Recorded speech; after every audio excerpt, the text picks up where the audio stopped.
Welcome to a new video. In today's vlog, we're going to be talking about minimalism and productivity. So what sort of things do I do to keep things minimal, i.e. my desk space, my working environment, my living environment?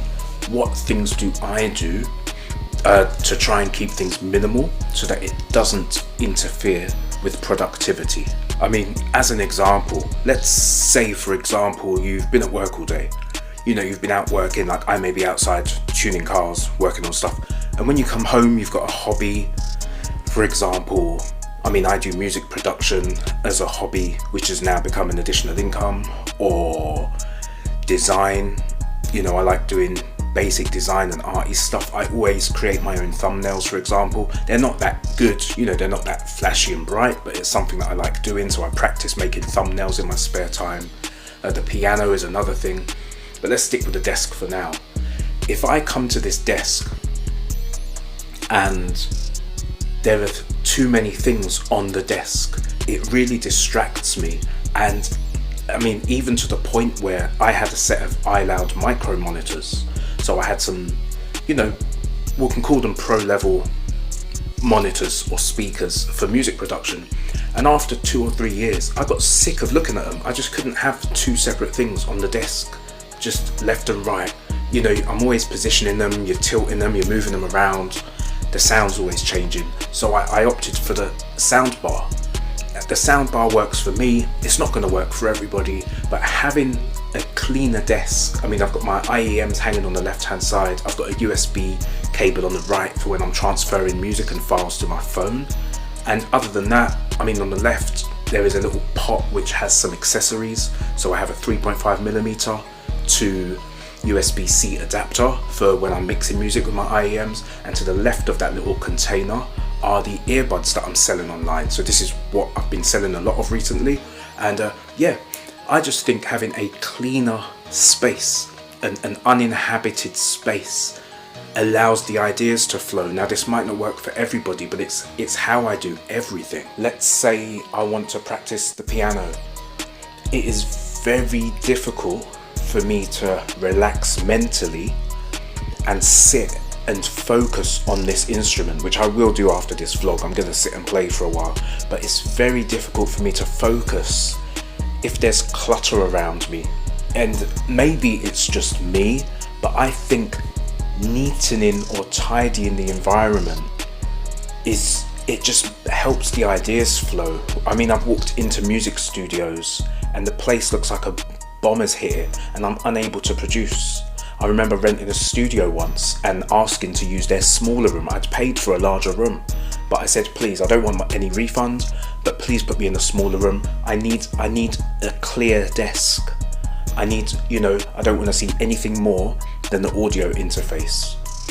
And that's it. I need a clear space so I can come in and get my work done. But yeah, so even the piano, I always keep it neat. I dust it sort of every 2 to 3 days, as I do with every other desk.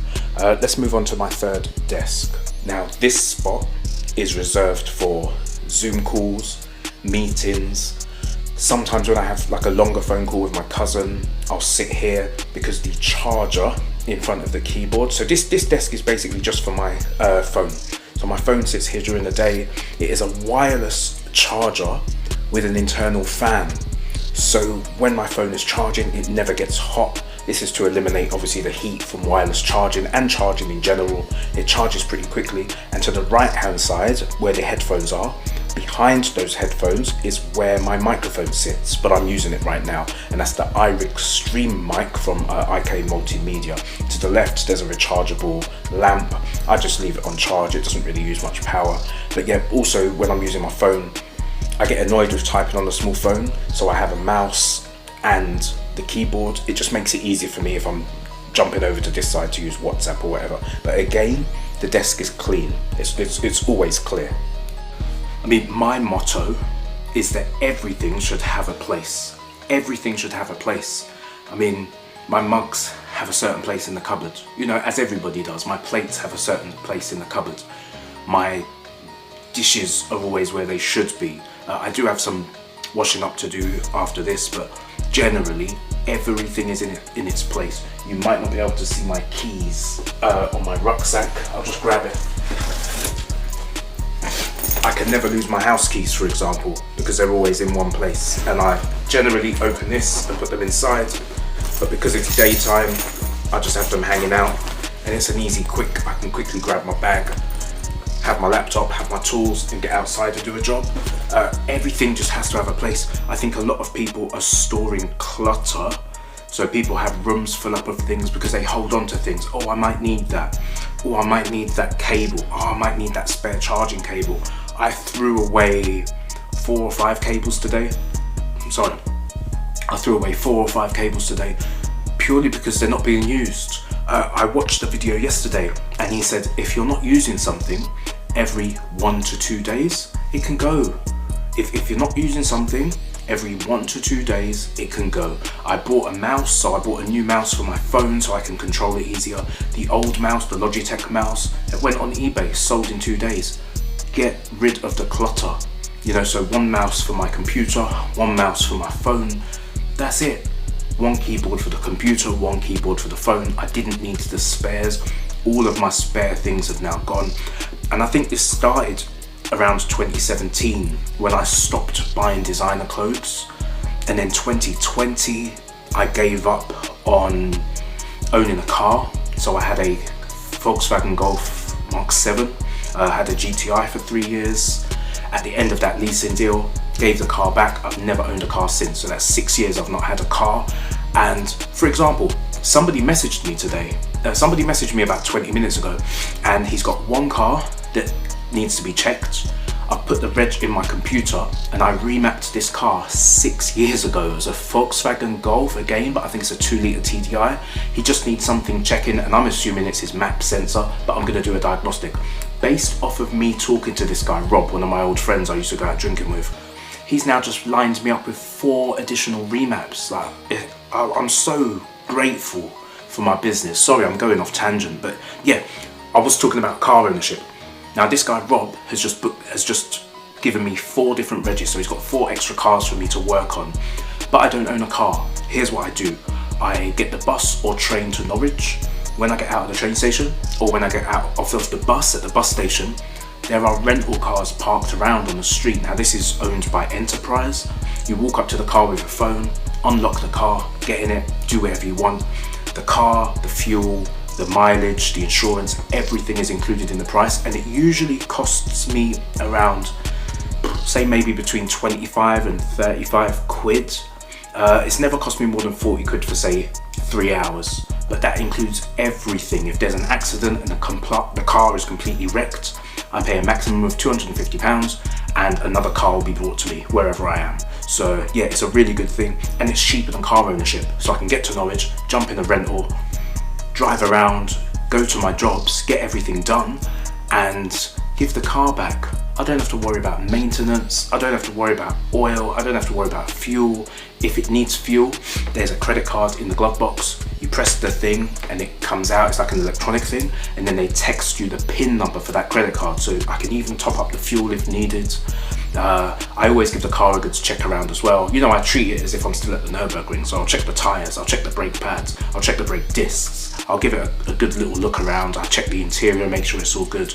But yeah, that's how I've gotten around car ownership.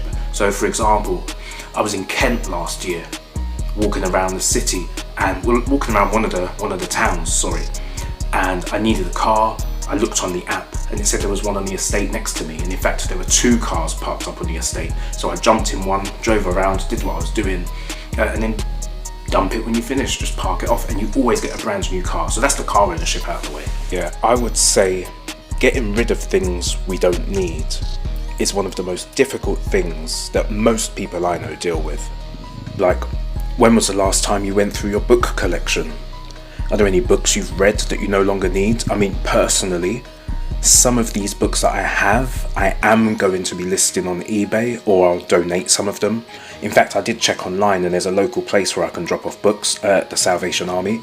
What I plan to do is, now that I've read most of these physical books, is to just get the copies in PDF, and I'm going to start reading on my tablet, so just to save space. I mean, in honesty, I'm never going to read the complete novels of George Orwell. I started 1984, I started Animal Farm. It just doesn't gel with me. I mean, you can see here what I'm really reading. I've got more biblical books. I've got the Bhagavad Gita, I've got the Holy Bible, I've got the 1611, King James, I've got the Book of Mormon, which I haven't really delved into yet, but I have read parts of it. Right over to the left, Bayesian, the Jesus Papers. That's a really good book, and I've not finished that one yet. The last one on the left, The Last 2 Million Years, and that is a first edition print. It's such an old book, it cost me a lot of money, and it just shows every civilization. You know, we had the Indian civilization, we had the Chinese civilization, we had the Persians, we've had the Greeks, we've had so many civilizations, and it for me it's good because it puts an end to some of the propaganda that people are spewing today, saying, oh, we made everything. Well, no, you didn't. Africa made contributions. As I said, India made contributions. You know, the Nile Valley contributions were also a big thing. But anyway, I digress. Simplifying the things that we own. So owning less, just not having too many. I mean, to the left are my sandals, slippers that I wear indoors. Then I've got 2 pairs of sneakers. And then lastly, on the right, I've got my beach walking sneakers. They are starting to wear out, so I will order another pair. So I have 1 pair for walking on stones and sand and whatnot, and just 2 other pairs. And I wouldn't say that's too minimal. I mean, I think 2 pairs of sneakers is cool, and it's a lot better than what I used to do. I used to own several pairs of sneakers, and it was ridiculous. Are you hoarding things in your cupboard? You know, do you have too many things? Are your cupboards organized? In honesty, I did sort this cupboard out this morning. There were a few things all over the place, but just neating it up. What do you need? What don't you need? What are you using? What are you not using? Like if there's old cleaning products that you haven't used in 2 or 3 months, it means you're not using it, and it would be better to give it to a neighbor, or donate it to like a homeless place, or just throw it out. I think it's the clutter. I think it's just owning too many things. It's a big distraction. It really is a distraction. Some people sit down in their front room and tell me they're agitated, but then you look around the front room and you know, they've got like 25 cushions on a sofa, so there's now nowhere to sit. They have overdone it. This one's going to be easy for me to say because I live on my own, but I know most people can't do this now. I'm a single man. I have 2 bowls, 2 plates, 2 large plates, 2 mugs, and 4 glasses. That is my main list. That is all I have in here. And I know most people can't do that. They have family and stuff. But I watched a video yesterday and he said there shouldn't, for a family of 4, there shouldn't be more than 12 plates. There shouldn't be more than 12 mugs. And he said that's overkill. He said 6 mugs is enough. 4 people, 6. I mean, you wash your mug and you reuse it. Again, it's just avoiding clutter. We can look over to this side. See, it's partly organized. The bottom shelf I could do with sorting out, but you know, I can do that. Admittedly, I do need to have a tidy up in here, but generally when I come in here to cook, it is of a standard. It's always the same. I don't leave a mess. There's never a mess in here. There's my little money saving box on the left. Yeah, generally it's always like this. I walk in and it's a space where I can think, make my food, eat my food, and then leave. And it's that simple. Like, there's no need for bags and piles of rubbish all over the place. Like, this desk is pretty perfect for me and I really like it. However, I did consider downgrading to just a small desk, but I don't think I'll fit everything on it. I really wanted to change to a small desk and have the sound bar on here, but then the charger and everything else, it's not gonna work. But yeah, I'm just always trying to cut things. I'm always trying to make the most with less. And it all started with a homeless guy. In fact, I'll tell you guys the story. There was a time when I was living in Germany, and this was in 2022. I was in Koblenz and I was on my way to Frankfurt, I think, for the day. Yeah, it was either Frankfurt or Gießen, I can't remember. Anyway, as usual, I'm helping homeless guys. So there's people along Clemensstrasse, like homeless guys that used to know me in Germany because I'd help them out. There were like groups in Bonn, Germany. I used to go and help them out. In Frankfurt, I had a t-shirt and it said, something like this. I'll get the sentence wrong, but ich schneide deine Haare kostenlose, wenn du obdachlosen bist. So basically, I will cut your hair for free if you're homeless. So I used to go out with my clippers. I've still got the clippers over there, the chargeable clippers, different attachments, the cleaning disinfectant spray, oil, brushes, everything. And I used to give free haircuts walking around Germany. But anyway, I keep going off on one. I was in Koblenz and I was talking to a homeless guy by the train stations. We were having a nice chat and he was like, oh, what's that?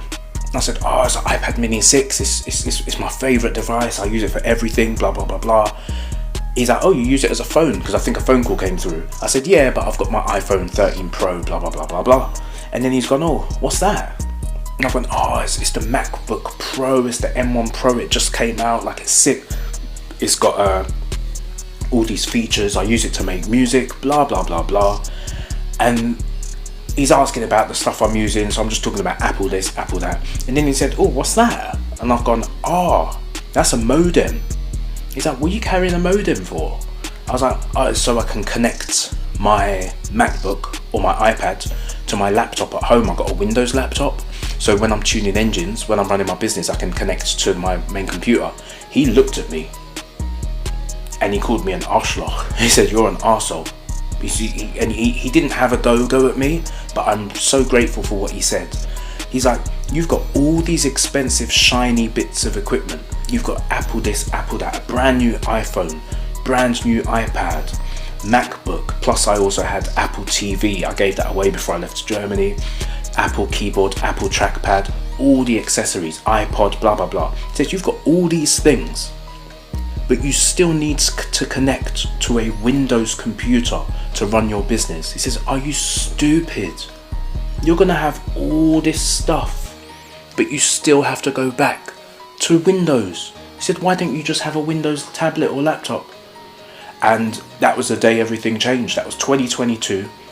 And I was shortly heading to Atlanta. So the first time I was flying out to Atlanta, I sold everything. I got rid of the MacBook Pro. I got rid of basically all the Apple stuff went. I sold most of it or gave away some of it. And that was when I switched to the Surface Pro tablet. So since the end of 2022, I've owned a Surface Pro and an Android phone. And I'm doing the same thing. Everything I was doing before, I'm doing now, but with less. And I think that was the start of my minimalist journey or minimalist experience. And you know, I'm not a real minimalist. I've still got clutter. I've still got things around that could be seen as messy. But yeah, everything. I mean, my recent mission, so today is sorting out the cupboards. I've sorted out some of the cupboards in the kitchen. I want to sort out one of the drawers in fact, sort out all of the drawers in the bedroom today. So I've got 3 drawers. I'll sort them out, sort out my underwear, sort out my electric products that are in one drawer that could be moved. And in the bottom drawer is just like spare crap. I'm going to organize that. The wardrobe I did a few days ago. I'm always moving stuff around and sorting stuff. But for me, it gives me mental clarity. It really gives me mental clarity. It just enables me to think. You know, this morning, I wanted to make this video. Well, I wanted to make a video. I had a few ideas written down, so I've got a couple ideas for my next videos and stuff. But I couldn't do it. I created a short, like a reel, so I made a short for YouTube, just talking about the business and the weekend. But I couldn't sit down and do this. And I'm looking around, something wasn't right. So I said to myself, well, I'm gonna go for a walk. Went for a walk for an hour, you know, walk along the beach, really, really nice. I really enjoyed it and I love walking the beach out here. I will probably do another walk today. And when I got back, it still wasn't right. There was something just in the back of my head. It was just, I had just had some crap on the sofa. I had just headphones, cables, this, that. There were cables that were waiting to be thrown out. There was a bit of rubbish, some paper that I'd scribbled on that was meant to go in the bin. And it was literally just the trash. It was just having mess and clutter that was stopping me from thinking. That's in the bin. I'm able to start the video. This might not work for you guys. It might not be helpful for you, but hopefully it will be helpful to somebody. I think organizing your space, cleaning up your living space, vacuum regularly, dust regularly, really take care of your home. And that started from Jordan Peterson. I mean, I don't listen to him now because he started crying after a while, but when I used to listen to him, when I was reading his book, I was getting so much good from him. And it starts with cleaning your house. I cannot say anything borderline judgmental about anybody else if where I live looks like a hive, if that's the right word. I don't know if hive or a pigsty. You have to have that a bit of self-care. Your clothes have to be clean. Your body has to be clean. Personal hygiene, that's another one. Brushing your teeth regularly. Yes, we brush twice a day. If I snack during the day, sometimes I brush again. I'll have an extra brush. When I'm out, I have disposable toothbrushes. They were a gift from China and they're really short, but it's already got the toothpaste on it. So when I'm out, if I'm traveling to Amsterdam for a couple of days or something, I just take it out the bag, run it under the tap. I can brush my teeth, throw it away. A really, really good idea. It was a nice gift from China. Yeah, I'd say that's about it for this video. But if you're struggling with concentration, if you're struggling with getting things done, starting a project and not finishing a project, having a cup of tea or coffee helps. I mean, you can have some caffeine or whatnot, but ultimately, I would say a messy desk or a messy environment is usually going to throw you off. And that's just my 2 cents, but yeah, hopefully someone got something out of this, and I'll catch you in the next one.